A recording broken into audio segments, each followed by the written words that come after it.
Tumsifu Yesu Kristu. Ndugu zangu wa Kristu, popote tulipo, ningependa kuzungumzia kuhusu utakatifu. Utakatifu sio jambo la siku moja. Utakatifu sio jambo la kupata kwa bidii yetu.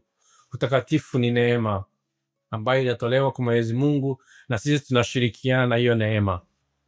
Utakatifu ni kazi na sio ya siku moja.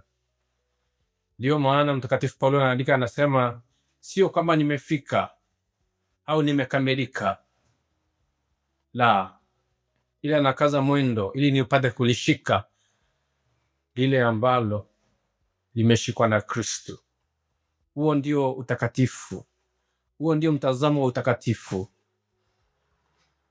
Lengo ni kushirikiana na Kristo, kushika lile ambalo Kristo amelishika.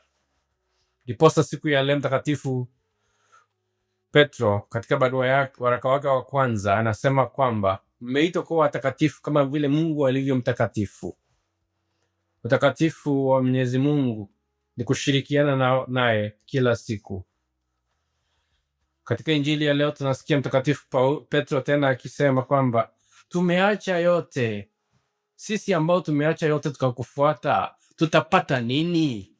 Ili ni swali ambalo ni gumu sana kumuuliza, kwa sababu ukijiangalia mwenyewe umeacha yote.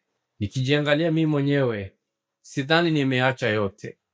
Kuna mengi ambayo tumebaki kuyaacha na kumfuata Kristo. Kuna vitu, kuna watu na mengineyo ambayo tunafaa kuacha ili tuweze kumfuata Kristo vilivyo ipasavyo. Basi naombea siku ya leo Mwenyezi Mungu aweze kuwabariki na kuwapa neema ya kumfuata na kuweza kuyaacha yote kila siku. Manake utakatifu sio wa siku moja. Utakatifu ni kazi na neema ya siku zote tulipo hapa duniani, katika hii safari ya hapa duniani. Mwenyezi Mungu akubariki, akuongezee imani na amani, na akusindishie maarifa yote leo hata milele. Baba na Mwana na Roho Mtakatifu. Amina. Shukran.